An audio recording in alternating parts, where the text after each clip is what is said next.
Good evening. This is the 5 FM News. The headlines. Government announces a shift in how Zambians will apply for passports.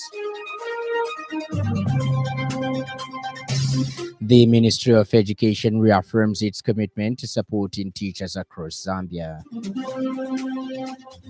And Sarah Mulali named as new Archbishop of Canterbury. This bulletin is live on our Facebook page, 5FM Radio Zambia, and live on our YouTube channel, 5FM Radio Zambia. With the details, my name is Lance Sannie. The Ministry of Home Affairs and Internal Security has announced a major transformation on how Zambians will apply for passports, as well as a crackdown on unauthorized traffic checkpoints by police officers. Speaking during a media briefing in Lusaka this afternoon, Minister of Home Affairs and Internal Security Jack Mwimbu revealed that the government has developed a new online passport application system which will be rolled out in the coming weeks. The passport digitalization will be implemented in 3 phases, eventually the introduction of e-passports, which will feature enhanced biometric security such as fingerprints and facial recognition. Mbu also issued a strong warning to traffic police officers mounting unauthorized checkpoints, describing them as a threat to public safety and trust. Only designated and clearly marked security checkpoints will remain operational, and all officers are now required to wear visible name tags and service numbers. The minister urged citizens to report any misconduct and promised tighter enforcement through smart policing tools and increased public awareness. On the unauthorized checkpoints by traffic officers from the Zambia Police Service. Updates on the progress to digitize the passport application and issuance services. Colleagues from the media, the Ministry of Home Affairs and Internal Security has already developed the online passport application system. And we have since commenced training for all our officers from the 10 provinces on how to interface with this system. This development advances our spirited plans to digitize the process of applying and ultimately being issued with a passport. The Drug Enforcement Commission (DEC) has confirmed the arrest of a Ghanaian national in connection with a fraudulent scheme targeting government teacher benefits. The suspect, 66-year-old Morrison Nyaki Obeng, has been formally charged for obtaining money by false pretenses and laundering over 8,000 rather 300 United States dollars from the government of the Republic of Zambia.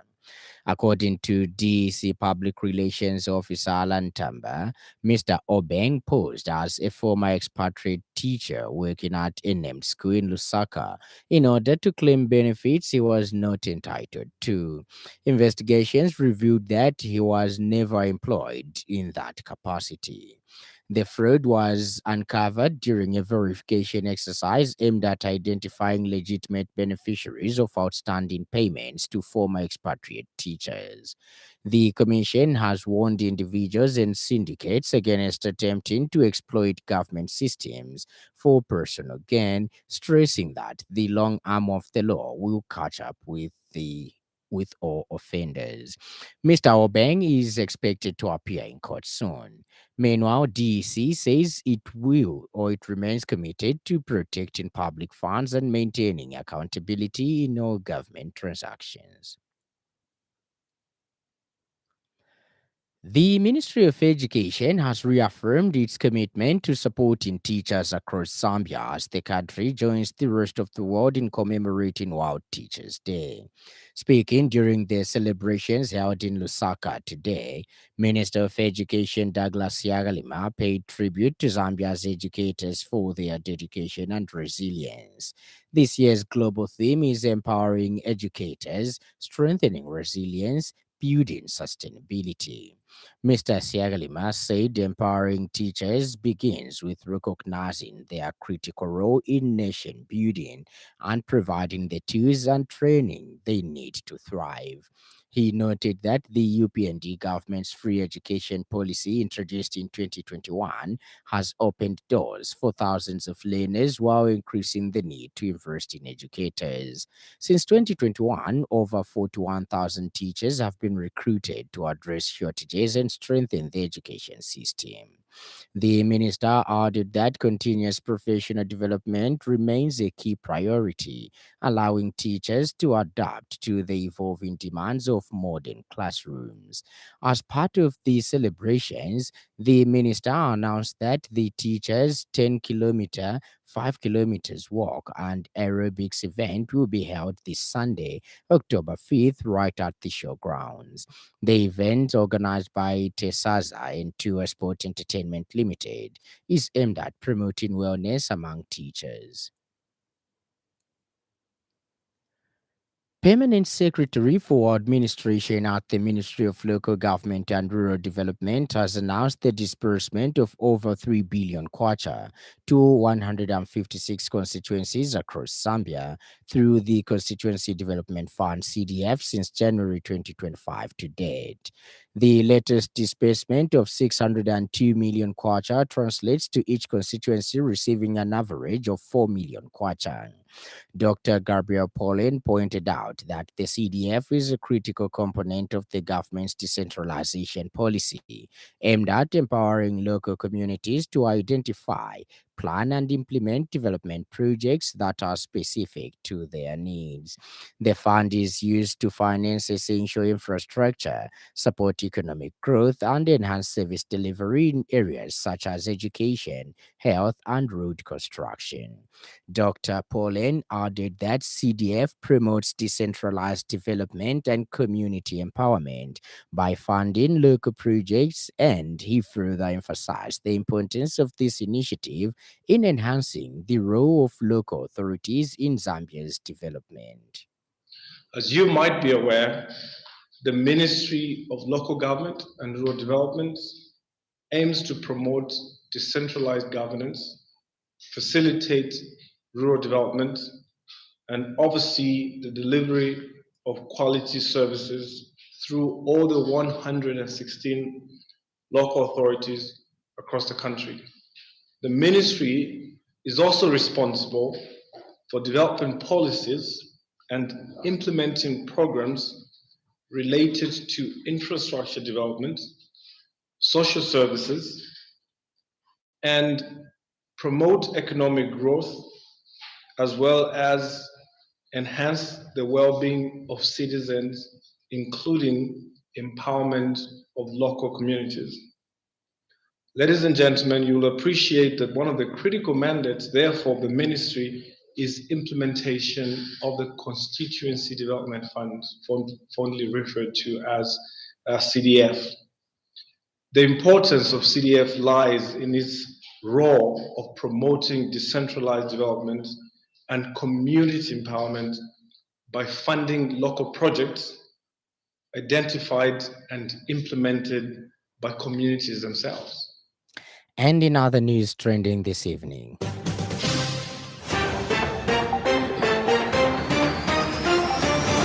the Lusaka City Council has officially disposed of assorted illicit, locally brewed alcohol that was recently confiscated. The acting Auditor General, Dr. Ron Mwambwa, has released the report of the Auditor General in the accounts of the Republic for the financial year ended 31st December 2024, uncovering financial irregularities and risks to public funds that remained unchecked. Up next, the business news. 5FM Radio Business News. We mean business. Keep you current in commerce, trade, and industry, local and global. It's our business to keep you informed about business. The Ministry of Small and Medium Enterprise Development, led by Permanent Secretary Mrs. Sweta Mutelo, has signed a Memorandum of Understanding MOU with the Kaizen Institute of Zambia to boost productivity, competitiveness, and sustainability among micro, small, and medium enterprises and cooperatives in Zambia. The permanent secretary stated that this partnership aims to scale up the adoption of Kaizen practices, providing technical support and capacity building initiatives to build a resilient MSME and cooperative ecosystem. She added that the ministry has already rolled out Kaizen training to the tourism sector and plans to extend it to industrial yards and other key sectors across the country in order to build on the success of the Joint Empowerment Program (JEP), where 30 MSMEs underwent Kaizen training, resulting improvements in their business operations. Mrs. Mutelo emphasized the importance of this partnership in enhancing the role of MS in Zambia's economy, and she highlighted the government's commitment to supporting MSMEs through initiatives such as industrial yards development, entrepreneurship training, and access to affordable finance. It is my honor and pleasure to welcome you all to this important occasion, the signing of a memorandum of understanding between the Ministry of MSME and the Kaizen Institute of Zambia. Today marks a significant milestone in our collective efforts to enhance productivity, competitiveness, and sustainability among micro, small, and medium enterprises and the cooperatives in Zambia. The Kaizen philosophy, which emphasizes continuous improvement, efficiency, and innovation, has already demonstrated great potential in transforming the way enterprises operate.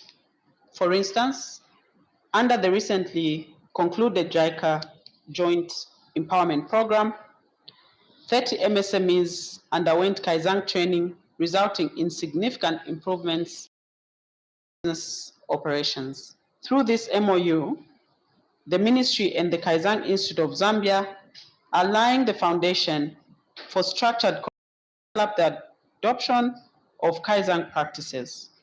This partnership will strengthen capacity building initiatives, provide technical support, and contribute to building a resilient MSME and cooperatives ecosystem that is responsive to both local and global market demands. Meanwhile, Chief Executive Officer of the Kaizen Institute of Zambia has welcomed the signing of this Memorandum of Understanding with the Ministry of Small and Medium Enterprise Development. Mr. Mara Namakobo pointed out that this collaboration will focus on key areas, including capacity building, consultancy and advisory support, innovation and competitiveness, and policy support, and it is expected to yield tangible results productivity and efficiency among MSMEs and resilience among MSMEs and cooperatives. The expected outcomes include job creation, sustainable income generation, and a culture of excellence within Zambia's MSME sector. By working together, the Kaizen Institute of Zambia and the Ministry of Small and Medium Enterprise Development aim to empower MSMEs with the skills, tools, and mindset to thrive in a competitive environment. Honor and privilege to be here today for the signing of the important Memorandum of Understanding between the Kaizen Institute of Zambia and the Ministry of SME of Small and Medium Enterprise Development. This partnership represents a shared commitment piece to building stronger, more competitive, and more resilient MSMEs and cooperatives. Ends the business news. And in foreign news, Damson Mulali has been named as the new Archbishop of Canterbury designate, the first woman to be chosen for the role.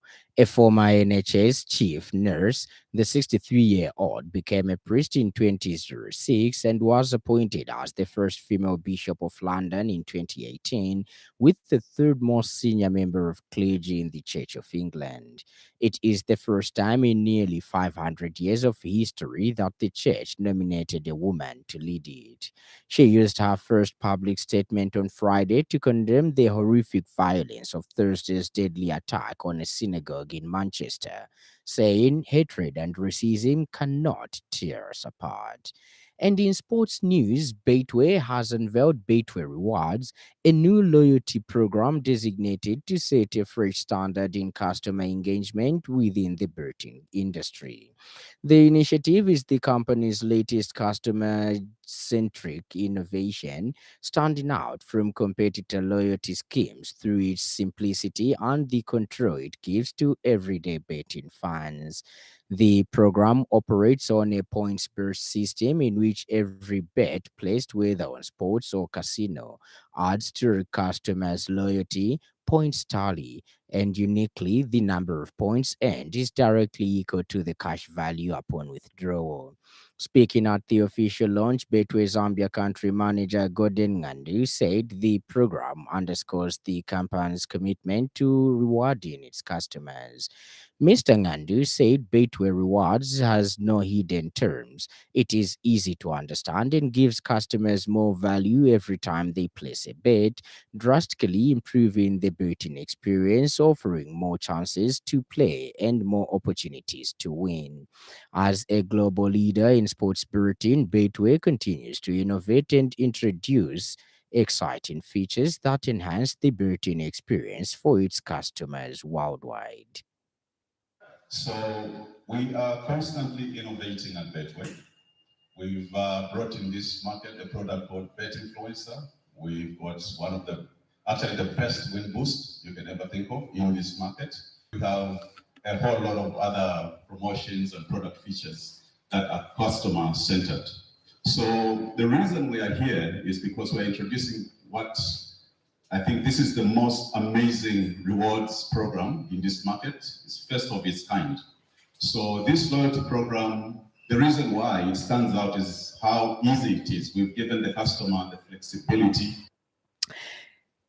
And now the evening weather report. The evening is mainly clear, warm to mild. That ends our report, and that item brings us to the end of the news. But before we go, a recap of the stories that made headlines.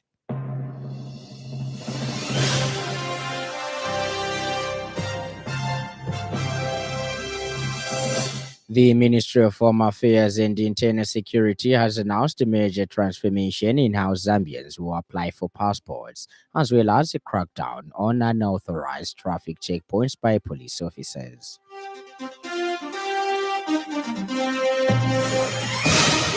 The Ministry of Education has reaffirmed its commitment to supporting teachers across Zambia as the country joins the rest of the world in commemorating World Teachers' Day.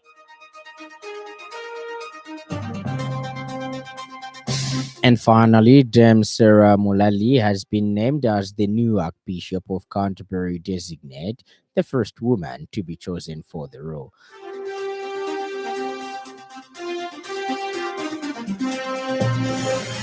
For more news, follow us on Facebook, 5FM Radio Zambia, and subscribe to our YouTube channel, 5FM Radio Zambia.